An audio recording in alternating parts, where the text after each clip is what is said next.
আসসালামু আলাইকুম। আমি Abdullah Mahmud, assistant teacher, Comilla modern high school. Comilla modern high স্কুলের অনলাইন ক্লাসে সবাইকে স্বাগতম।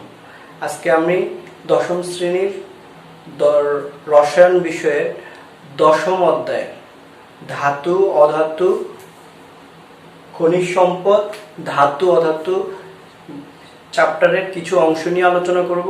সেটা হচ্ছে নির্বাচিত সংকর ধাতু, ধাতুর ক্ষয়, ধাতু প্রক্রিয়াজাতকরণ। এরপরে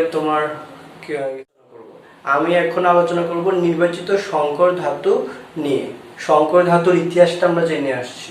প্রাচীনকালে মানুষরা বেশিরভাগই তামার জিনিস ব্যবহার করত। তামার গহনা, থালা বাসন, জিনিসপত্র, পশু শিকারের জন্য তারা অস্ত্র ব্যবহার করত, সব কিছু তামার। এই জন্য ওই সময় যে যুগটা ছিল এটাকে বলা হয় তাম্রযুগ। 5000 থেকে 3000 খ্রিস্টপূর্ব পর্যন্ত তাম্রযুগ বলা হয়। এরপরে তারা দেখলো তামার সাথে যদি টিন মিক্সড করা হয়, তামার সাথে টিন গলিয়ে একটা নতুন ধাতু একটা পাওয়া যায়। ওই ধাতুটা আরো বেশি শক্তিশালী, অনেক বেশি মজবুত। ওই ধাতুর যে অস্ত্র তৈরি করা হয়, ওই অস্ত্র দিয়ে পশু পাখি শিকার করা যায় আরো বেশি মজবুত হওয়ার কারণে। এবং জিনিসপত্র, অলংকার, গহনা, থালা বাসন, এই আমাদের যে দৈনন্দিন জীবনে ব্যবহার্য জিনিসগুলো তৈরি করা হয় এগুলো অনেক মজবুত হয়ে থাকে। এই জন্য তারা কি করলো, কপারের সাথে টিন মিক্সড করে আরেকটা নতুন ধাতুর সূচনা করলো, সেটাকে বলা হয় ব্রোঞ্জ। সেটাকে কি বলা হয়? ব্রোঞ্জ। কপারের সাথে সামান্য পরিমাণ টিন মিক্সড করে তারা একটা নতুন ধাতু পেল, এটার নাম হচ্ছে ব্রোঞ্জ। আর এখান থেকে সংকর ধাতুর সূচনা। তাহলে সংকর ধাতুটা কি? একাধিক ধাতু একত্রে গলিয়ে ওই গলিত মিশ্রণকে ঠান্ডা করলে যে নতুন ধাতু পাওয়া যায় সেটাই হচ্ছে সংকর ধাতু। সেটা কি? সংকর ধাতু। কেমন? এখন এই সংকর ধাতুর গুলো এখানে নাম আছে, আমরা এখানে স্টিল, মরিচাবিহীন ইস্পাত, পিতল, কাঁসা, ডুরালামিন, 24% ক্যারট, 24 ক্যারেট স্বর্ণ, 22 ক্যারেট স্বর্ণ। আমরা ধাতু সংকর, উপাদান ও সংযুক্তি ব্যবহার সম্পর্কে জানবো। ঠিক আছে? আমাদের দশম অধ্যায়ের নাম হচ্ছে খনিজ সম্পদ, ধাতু অধাতু। নির্বাচিত সংকর ধাতু নিয়ে আলোচনা করব। ধাতু সংকর, উপাদান ও সংযুক্তি ব্যবহার। আসো, স্টিল মানে কি? স্টিল হচ্ছে লোহা, আয়রন 99%, কার্বন 1%। এটা রেলের চাকা ও লাইন, ইঞ্জিন, জাহাজ, যানবাহন, ক্রেন, যুদ্ধাস্ত্র, ছুরি, কাঁচি, ঘড়ির স্প্রিং, চুম্বক, কৃষি যন্ত্রপাতি ইত্যাদিতে ব্যবহৃত হয়ে থাকে। তারপরে মরিচাবিহীন ইস্পাত, যেটাকে আমরা বলি স্টেনলেস স্টিল। এটা লোহা মানে আয়রন 74%, ক্রোমিয়াম 18%, নিকেল 8%। এটা কি কাজে ব্যবহার করা হয়? ছুরি কাটা চামচ, পাকা ঘরের সিঙ্ক, রসায়ন শিল্পের বিক্রিয়া পাত্র, অস্ত্রোপচারের যন্ত্রপাতি ইত্যাদি কাজে এটা ব্যবহার করা হয়। এরপরে আসো পিতল, ব্রাশ। পিতল আরেকটা নাম কি? ব্রাশ। পিতল কি কি দিয়ে তৈরি? Copper 65%, zinc 35%। এটা কি কাজে ব্যবহার করা হয়? অলংকার, কলকব্জা, আর বেয়ারিং, বৈদ্যুতিক সুইচ, দরজার হাতল, ডেক্সি, পাতিল ইত্যাদি কাজে। তারপর দেখো কাঁসা বা ব্রোঞ্জ। Copper 90%, tin 10%। ধাতু গলানো যন্ত্রাংশ, থালা ও গ্লাস তৈরিতে এটা ব্যবহার করা হয়ে থাকে।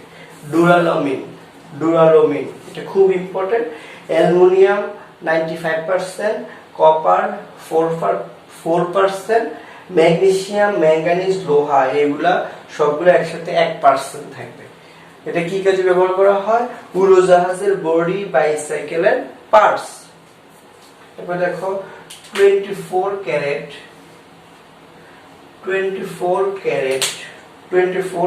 স্বর্ণ 100% স্বর্ণই থাকবে। এটা ব্যবহার করা ডেন্টিস্ট্রি, মুদ্রা, ইলেকট্রনিক সংযোগের কাজে। তারপর 22 ক্যারেট স্বর্ণ, এটা স্বর্ণ 91.6%, কপার ও অন্যান্য ধাতু 8.33%। এটা অলংকারের কাজে ব্যবহার করা হয়। ঠিক আছে, 21 ক্যারেট স্বর্ণ আছে, ওইটার মধ্যে স্বর্ণের পরিমাণটা কমে যাবে এবং অন্যান্য ভেজালের পরিমাণটা একটু বেড়ে যাবে। আচ্ছা, তাহলে দেখো এই যে এখানে এক একটা সংকর ধাতুর মধ্যে একাধিক ধাতু বা অধাতু যুক্ত থাকতে পারে। এখন এই এই যে আমরা সংকর ধাতুগুলো দেখছি, এখানে একটা ধাতু আছে প্রধান ধাতু আর একটা হচ্ছে অপ্রধান ধাতু। তার মধ্যে যে ধাতুর শতকরা পরিমাণ বেশি সেটা হচ্ছে প্রধান ধাতু, আর যেটার শতকরা পরিমাণ কম ওইটাকে বলা হয় অপ্রধান ধাতু। দেখো তাহলে স্টিলের মধ্যে লোহা এবং কার্বন, এই স্টিলটা তৈরি হয় লোহা এবং কার্বন দিয়ে। তাহলে এখানে কোনটা প্রধান কোনটা অপ্রধান আমরা বুঝবো কিভাবে? এখানে লোহা 99%, আয়রন 1%, তাহলে আমরা দেখতে পাচ্ছি লোহার পরিমাণটা বেশি, তাহলে লোহা হবে এখানে প্রধান ধাতু, এখানে কার্বন হবে অপ্রধান ধাতু।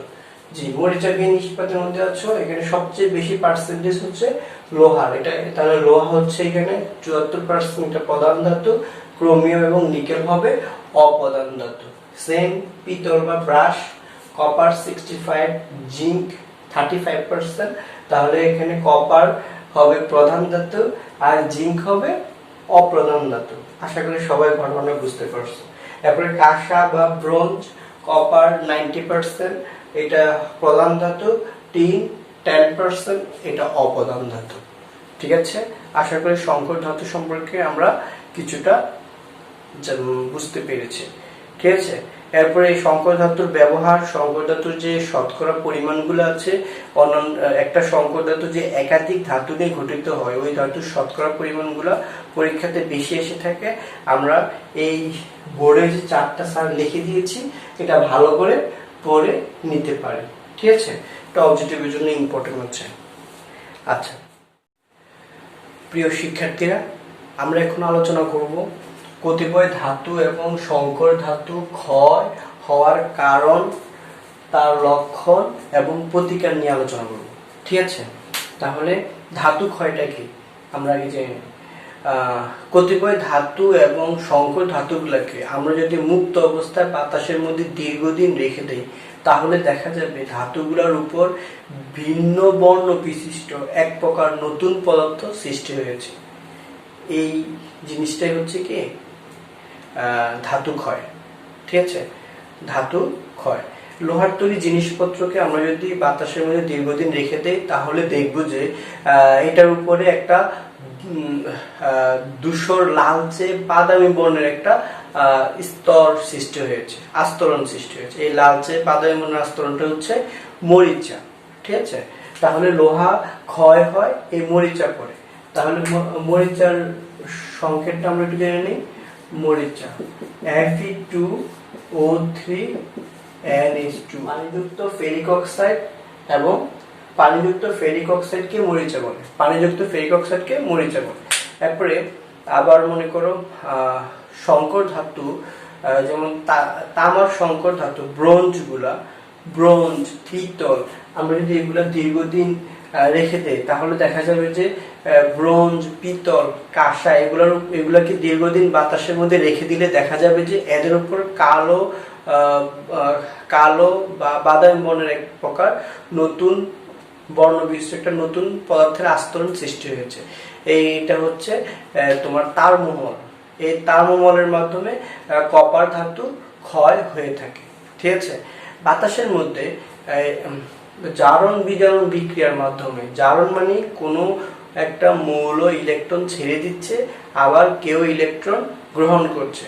ইলেকট্রন আদান প্রদানের কারণে, জারণ বিজারণ বিক্রিয়ার কারণে মূলত এই ক্ষয় হয়ে থাকে, ধাতু ক্ষয় হয়ে থাকে। তাহলে আমরা একটা লোহার তৈরি জিনিসপত্রের উপর কিভাবে মরিচা পড়ে, এই লোহার তৈরি জিনিসপত্রের উপর মরিচা পড়ার বিক্রিয়াটা একটু দেখে আসি। আচ্ছা, লোহায় কিভাবে মরিচা পড়ে? লোহায় কিভাবে মরিচা পড়ে?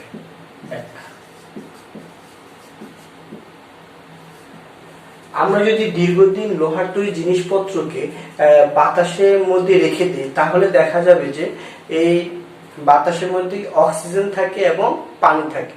বাতাসের অক্সিজেন এবং পানি লোহার জিনিসের উপর বিক্রিয়া করে তারপরেই তোমার বাদামি, লালচে বাদামি বর্ণের একটা আস্তরণ সৃষ্টি করবে। তাহলে এখানে বাতাসে যে পানি আছে পানিটা ভেঙে যাবে, বা বাতাসের পানিটা ভেঙে কি উৎপন্ন করবে? বাতাসের পানি ভেঙে তোমার H+OH- আয়ন উৎপন্ন করবে, H+OH-। তাহলে এখানে জারণ বিজারণ, কে ইলেকট্রন ছাড়বে, জারণ মানে ইলেকট্রন ছাড়ন, তাহলে ইলেকট্রনটা ছাড়বে কে? এখানে ইলেকট্রনটা ছাড়বে আয়রন। কে ছাড়বে? আয়রন, লোহা। যেমন দেখো জারণ বিক্রিয়া, কিভাবে জারণ বিক্রিয়াটা হচ্ছে? জারণ বিক্রিয়াটা হচ্ছে এখানে দুইটা আয়রন পরমাণু, সে কি করবে? সে ইলেকট্রন ছেড়ে দিয়ে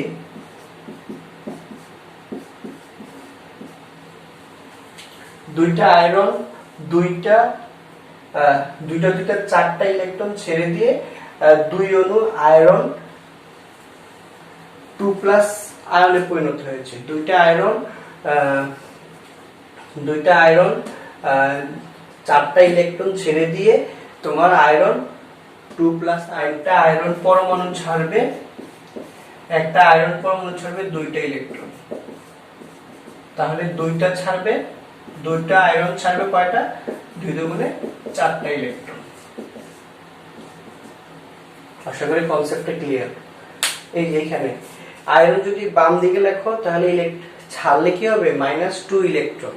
আর যদি -2টা ডান দিকে লিখো তাহলে এটা +2 হয়ে যাবে, সমীকরণের মতো। এদিকে একটা ওইদিকে গেলে চিহ্ন পরিবর্তন হয়ে যায়, ঠিক আছে? এই ব্যাপারটা অনেকের কনফিউশন হয়। তাহলে এখানে জারণ বিক্রিয়া ঘটলো। কি বিক্রিয়া? জারণ বিক্রিয়া ঘটলো। তাহলে দেখো বিজারণ বিক্রিয়া কে ঘটাবে?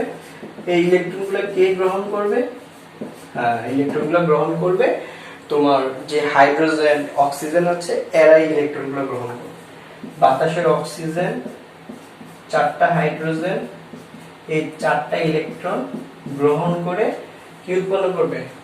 পানি উৎপন্ন করবে, ঠিক আছে?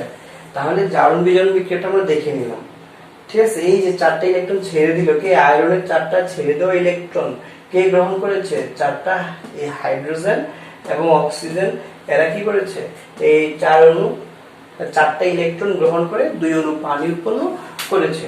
তাহলে দেখো এখন বাতাসের মধ্যে এই অক্সিজেন, পানি এদের সাথে বিক্রিয়া করে, অক্সিজেন H+ আয়ন এদের সাথে আয়রনটা বিক্রিয়া করে আয়রন 3+ আয়ন উৎপন্ন হবে।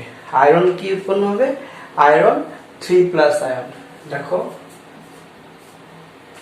4টা H+ আয়ন, ঠিক আছে? অক্সিজেন, 4টা আয়রন অণু, 4টা আয়রন, 4টা H+ আয়ন, অক্সিজেন, এরা বিক্রিয়া করে কি করবে? এরা বিক্রিয়া করে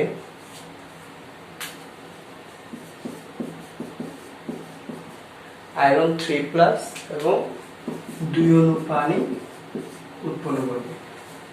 তাহলে বিক্রিয়া দেখো, এখন বাতাসের মধ্যে যে অক্সিজেন এবং হাইড্রোজেন আছে এরা কি করবে? আয়রনের সাথে বিক্রিয়া করে তারা ফেরিক আয়রন 3+ আয়ন উৎপন্ন করবে। তাহলে 4টা আয়রন, 4টা H+ আয়ন, 2টা অক্সিজেনের সাথে, এক অণু অক্সিজেনের সাথে বিক্রিয়া করে 4টা ফেরিক আয়ন এবং 2 অণু পানি উৎপন্ন করবে, ঠিক আছে? এই ফেরিক আয়ন বাতাসের হাইড্রোক্সিল আয়নের সাথে বিক্রিয়া করবে। আয়রন 3+ কার সাথে বিক্রিয়া করবে? ফেরিক হাইড্রোক্সাইড উৎপন্ন করবে। দেখো আয়রন 3+ 3 অণু হাইড্রোক্সিল আয়নের সাথে বিক্রিয়া করে ফেরিক হাইড্রোক্সাইড উৎপন্ন করবে, ঠিক আছে? ফেরিক হাইড্রোক্সাইড পূর্ণ বিন্যস্ত হয়ে মরিচে পরিণত হবে।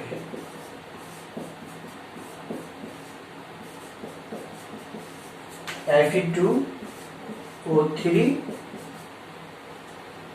3H2, এটাই মরিচা। এই ফেরিক হাইড্রোক্সাইডটা ফেরিক হাইড্রোক্সাইড Fe2O3 এবং 3H2O তে পরিণত হবে। ঠিক আছে, ক্লিয়ার?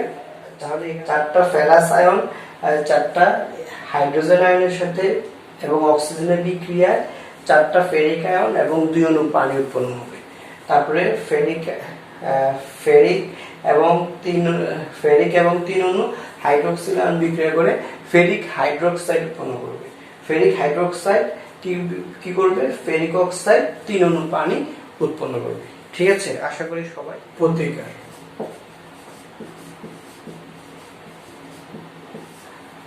ধাতু এবং সংকর ধাতু ক্ষয়ের হাত থেকে রক্ষার জন্য এখানে কয়েকটা বিষয় আমরা আলোচনা করতে পারি।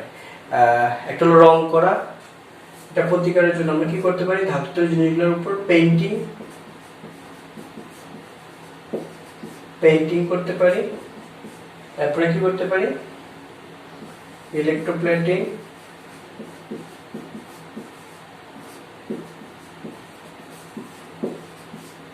তারপরে আরেকটা কি করতে পারি? Painting, electroplating, galvanising.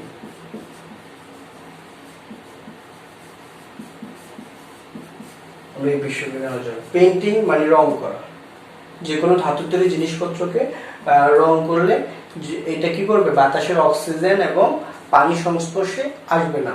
আর যে বস্তুটা বাতাসের অক্সিজেন এবং পানির সংস্পর্শে আসবে না সেটা উপর মরিচা পড়বে না, সেটা ক্ষয় হবে না।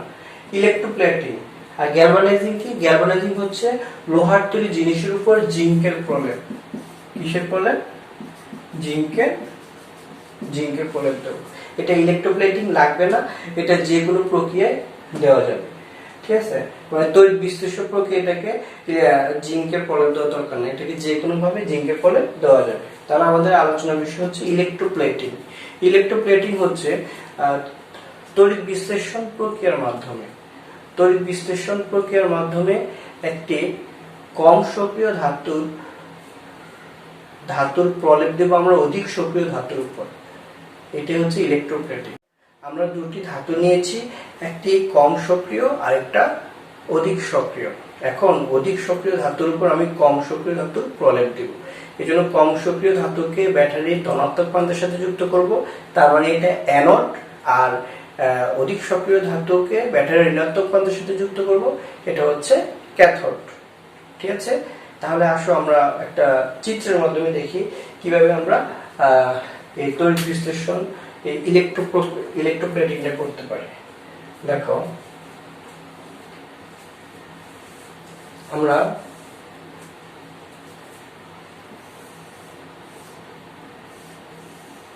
একটা পাত্র নিয়েছি।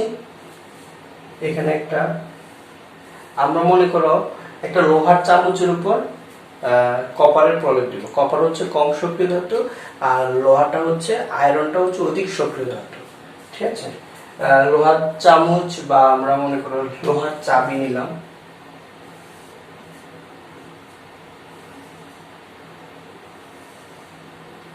ঠিক আছে, তাহলে আমরা এটা হলো ক্যাথোড, এটা হচ্ছে অ্যানোড, এটা হচ্ছে কপারের, এটা হচ্ছে লোহার। ওকে, তো আমরা একটা ব্যাটারির সাথে যুক্ত করে দিই। এটা হচ্ছে মাইনাস, এটা হচ্ছে প্লাস। এখানে আমরা একটা তড়িৎ বিশ্লেষ্য দ্রবণ নিব। তোমরা জানো তড়িৎ বিশ্লেষ্য দ্রবণ নিতে হয়, এটা নাও কপার সালফেট দ্রবণ। এখন কি হবে? আমরা যদি ব্যাটারি কানেকশন দিয়ে দিই তাহলে কপারটা হবে অ্যানোড, আয়রনটা হবে ক্যাথোড, কারণ কপার ব্যাটারি ধনাত্মক প্রান্তের সাথে যুক্ত আর আয়রন এটা ব্যাটারির ঋণাত্মক প্রান্তের সাথে যুক্ত, এটা হচ্ছে ক্যাথোড। আমরা এই লোহার চাবির উপরে কপার ধাতুর প্রলেপ দিব। এখন যখন আমরা ব্যাটারি কানেকশনটা দিয়ে দিব, সাথে সাথে কি হবে? কপার ধাতু ক্ষয়প্রাপ্ত হয়ে যাবে। সলিউশনের মধ্যে কপার 2+ আয়ন উৎপন্ন হবে। এই কপার 2+ আয়নগুলো কি করবে? এই ক্যাথোড দণ্ডে এসে ইলেকট্রন গ্রহণ করে এই লোহার উপরে এই কপার ধাতুর প্রলেপ সৃষ্টি করে ফেলবে। তাহলে এখানে বিক্রিয়াটা কিভাবে হয় আমরা অ্যানোড এবং ক্যাথোড বিক্রিয়াটা দেখি। দেখো অ্যানোড রিঅ্যাকশন,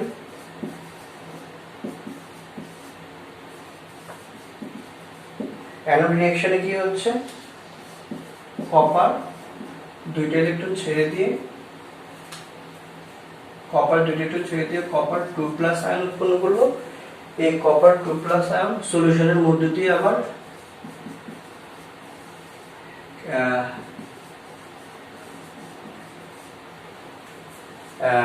সলিউশনের মধ্যে দিয়ে এটা আবার কি করলো, তোমার ওই যে ক্যাথোড পাত্রে আসলো, ক্যাথোড দণ্ডে এসে সে কি করবে, এই কপার আয়নটা দুইটা ইলেকট্রন গ্রহণ করে কপার ধাতুতে পরিণত হবে। তার মানে এই লোহার চামচের উপর এটা কি হচ্ছে, কপারের প্রলেপ পড়ে যাচ্ছে, ঠিক আছে।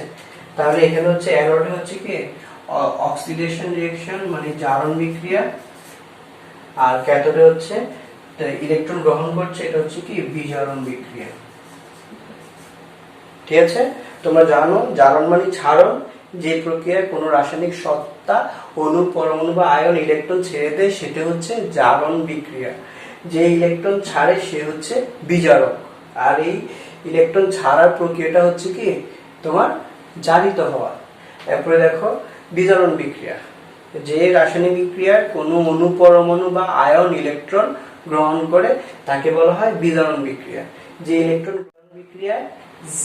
যে ইলেকট্রন গ্রহণ করে তাকে বলা হয় জারক।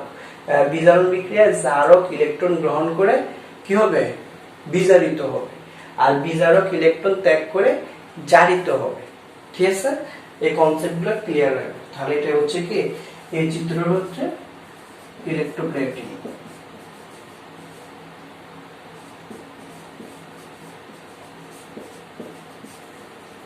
তো এই বিশ্লেষণের মাধ্যমে আমরা ইলেকট্রোপ্লেটিং করলাম, ঠিক আছে। এখন আসো, আশা করি সবাই এই কনসেপ্টটা ক্লিয়ার হয়েছে। তারপর ধাতু পূর্ণ প্রক্রিয়াজাতকরণ,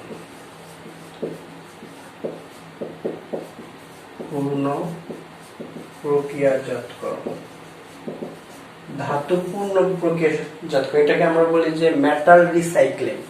রিসাইক্লিংটা হচ্ছে একটা জিনিস তুমি ব্যবহার করলা, এটাকে ফেলে দিলা, আবার তুমি কি করলা, ফেলে দেওয়া জিনিসটাকে আবার নতুন করে এটাকে ভেঙে চুরে আবার নতুন করে আরেকটা নতুন যে মানে ব্যবহার উপযোগী জিনিসে পরিণত করবা। এই প্রসেসটা হচ্ছে মানে ফেলে দেওয়া জিনিসটাকে আবার নতুন করে ব্যবহার করাটাই হচ্ছে কি রিসাইক্লিং। তাহলে দেখো রিসাইক্লিংটা খুব গুরুত্বপূর্ণ, কারণ আমাদের যে ধাতু বা আমাদের যে ধাতুর উৎস আছে এইটা খুব সীমিত। আমরা যদি এখান থেকে ধাতু নিষ্কাশন করে ফেলি তাহলে আগামী 120 বছরের মধ্যে সকল আমাদের ধাতু সম্পদটা একদম সীমিত। আমরা যদি মানে অতিরিক্ত ভাবে ধাতুর জিনিসপত্র ব্যবহার করা শুরু করি তাহলে একসময় ধাতু শর্ট হয়ে যাবে, ধাতুর অভাব দেখা দিবে। তাহলে আমরা কি করতে পারি, রিসাইক্লিং করতে পারি, ঠিক আছে। মানে আমরা যেমন অ্যালুমিনিয়ামের জিনিসপত্রগুলো পুনরায় ব্যবহার করতে পারি। আমরা যদি কোনো অ্যালুমিনিয়ামের জিনিস ব্যবহারের পর ফেলে দিই তাহলে এই ফেলে দেওয়া বস্তুটাকে আমরা যদি আবার নতুন করে রিসাইক্লিং এর মাধ্যমে ব্যবহার উপযোগী জিনিসপত্র তৈরি করতে পারি তাহলে আগে যেখানে তোমার প্রোডাকশনে জ্বালানি খরচ হতো তার মাত্র 5% খরচে তুমি আবার কি করতে পারো, নতুন একটা অ্যালুমিনিয়ামের জিনিস তৈরি করে ফেলতে পারো। খরচ অনেক কমে গেল, আগে 100 টাকা খরচ হলে এখন 5 টাকা খরচ করে তুমি অ্যালুমিনিয়ামের জিনিসটা তৈরি করতে পারবো। পরিত্যক্ত লোহাকে লোহা তৈরি কারখানায় প্রেরণ করে সেটাকে আবার পুনঃপ্রক্রিয়াজাতকরণ করা যায়। আমেরিকায় যে পরিমাণ কপার ব্যবহৃত হয় তারা তার 21% পুনঃপ্রক্রিয়াজাতকরণ করে তারপরে ব্যবহার করে। এরপরে ইউরোপ কান্ট্রির কথা যদি বলি, ইউরোপে যে পরিমাণ অ্যালুমিনিয়াম ব্যবহার করা হয় তার মধ্যে তারা 60% অ্যালুমিনিয়াম কি করে পুনঃপ্রক্রিয়াজাতকরণের মাধ্যমে তৈরি করে থাকে। তাহলে তারা কতটা সচেতন। আমরা যদি এরকম ভাবে মেটাল রিসাইক্লিং এর মাধ্যমে সচেতন হতে পারি তাহলে এটা আমাদের জন্য অনেক উপকারে আসবে, ঠিক আছে। ধন্যবাদ।